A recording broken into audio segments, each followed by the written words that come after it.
why is it that Mississippi conservatives haven't really achieved a huge amount in over a decade of holding office? If you stop and think about it, our neighboring states like Arkansas and Alabama and Louisiana have achieved more towards school choice, for example, in 12 months than Mississippi conservatives have achieved in 12 years. Why is this? Why is it that Mississippi conservatives just don't really seem to be delivering despite having a super massive majority? And I think part of the problem is because Mississippi conservatives often, or Mississippi leaders, choose to indulge and believe that things are better than they really are. And I think key to this is this so-called myth of the Mississippi miracle in education. And I think we need to have an uncomfortable conversation about the truth about education standards in Mississippi. Now, there have been two claims put forward, one by the Mississippi Department of Education. They trumpeted this report saying in national education rankings, Mississippi has gone from 48th to 30th over the past decade. Gee, we're 30th now, wow. And the other claim has been that between 2015 and 2022, Mississippi fourth grade reading standards rose from 46th to 18th. And I did a bit of digging into the data. It's not quite what is claimed. The truth is that average fourth grade NAEP scores in reading have moved slightly, but the only reason we've risen up the rankings is because standards in other states fell far lower. And then I started doing a bit of research into some of the facts rather than the propaganda about standards in Mississippi education. And I discovered that despite all the claims, the propaganda claims about improved graduation rates, 1 in 4 school children in our state are chronically absent. That to me tells us that actually we need an honest conversation about where we really are. 8 out of 10 8th grade kids in Mississippi are not proficient in maths. Almost 7 in 10 fourth grade kids in Mississippi are not proficient in reading. Now, when a politician tells you there's been a Mississippi miracle, ask yourself this fundamental question. Would they be willing to send their child to a school where 4 in 10 fourth graders were not even reaching the basic reading standard? Because that is what happens on average in Mississippi public schools. Almost 4 out of 10 fourth graders in our state are not even reaching the basic reading standard. I think we should stop talking about the Mississippi miracle, have an honest conversation about the poor standards, and recognize that we need change. And the only way to fix this problem is school choice. Mm-hmm. And we need to ask ourselves, why are we not delivering? Why is our conservative supermajority not delivering the kinds of reforms that we now see in all the conservative-controlled states around us? It's going to be a difficult conversation, but I think it's now time to have an honest conversation if we want to improve things. As a native Mississippian, when I hear you say that with an accent, I got to make sure I understand that you are now a fellow Mississippian.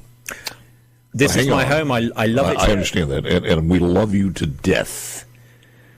But there is some natural-born instinct in me is saying I don't think he fully understands the state of Mississippi as someone who's been here and born here. So the way I look at this is saying, okay, you are right as far as statistically is concerned.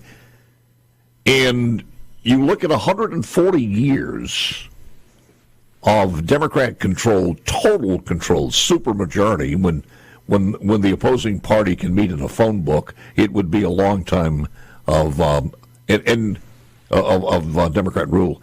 Plus the fact, everything, and I've said this over and over, everything from deciding to clear the land was Democrat, to put the foundation, I'm talking about the analogy of the Constitution, the state constitution, laws, bylaws, et cetera, rules, regulations, all of these things are the blueprint of Democrats. They built the building, the Democrat building, they have controlled that building for 140 years.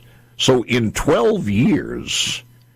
You think, and it's not been a supermajority for 12 years, but for Democrat control for 12 years, you think all of those should be completely solved and we should be better off? No, I don't, Paul. What I think is, for example, that we should look at Louisiana, where they've only had a Republican governor for 12 months. And yet, a month ago, we saw the conservatives in Louisiana, despite only having control of the state for 12 months, achieve full-blown universal school choice. Okay. So if wait. Now, I agree with you. But you don't want. It's almost like George. It's almost like Joe Biden pointing to the crowds. You don't want to get into a fist fight on this as far as what's going on in Louisiana that's good versus what's bad, because there are a lot of things, crime and everything else in Louisiana that's out of control. Then let's look at Alabama. Let's look at why Alabama has achieved more for school choice in 12 months than Mississippi has achieved in 12 years, or Arkansas. I mean, you commented on the fact that I don't sound Mississippian, and I apologize for the fact that I wasn't don't apologize. I wasn't we born in love Mississippi. that. Don't get me wrong. It is a Southern England. It's a grave imperfection for me not to have been born Mississippian, and I apologize for that. I'm trying to make amends. But look at Arkansas. Reform in Arkansas came with an Arkansas accent. Reform in Alabama came with an Alabama accent. Reform in Mississippi can come with a Mississippi accent. The question is, you're not going to achieve the change that we need. You're not going to achieve school choice in Mississippi if you indulge the myth of the Mississippi miracle. You're basing everything on the school choice itself. You and I are on the same page as for school choice. I think we need school choice. Some modicum. We've said that for a long time. But why aren't we getting it? I am hoping that we'll simply because I don't think there is a majority of electorate out there of voters who want it right now. Well, actually, there's polling evidence that shows it is wildly popular. The problem is that conservative Mississippi wants school choice.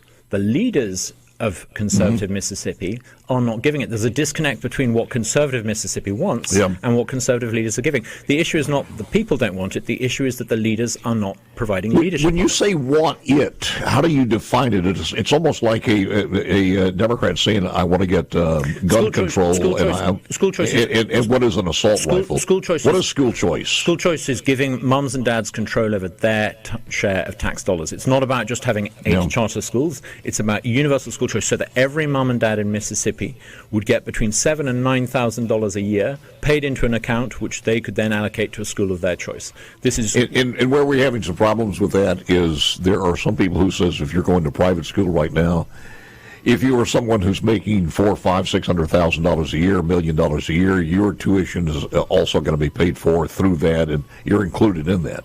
Well, there are others who said let's just do public school first.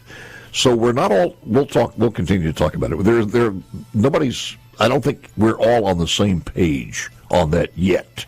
It will happen. Well, it's the one just thing takes a little time. From Donald Trump to most conservative Mississippians, it's the one thing that unites conservative America, and yet for some reason Mississippi conservatives are not doing it.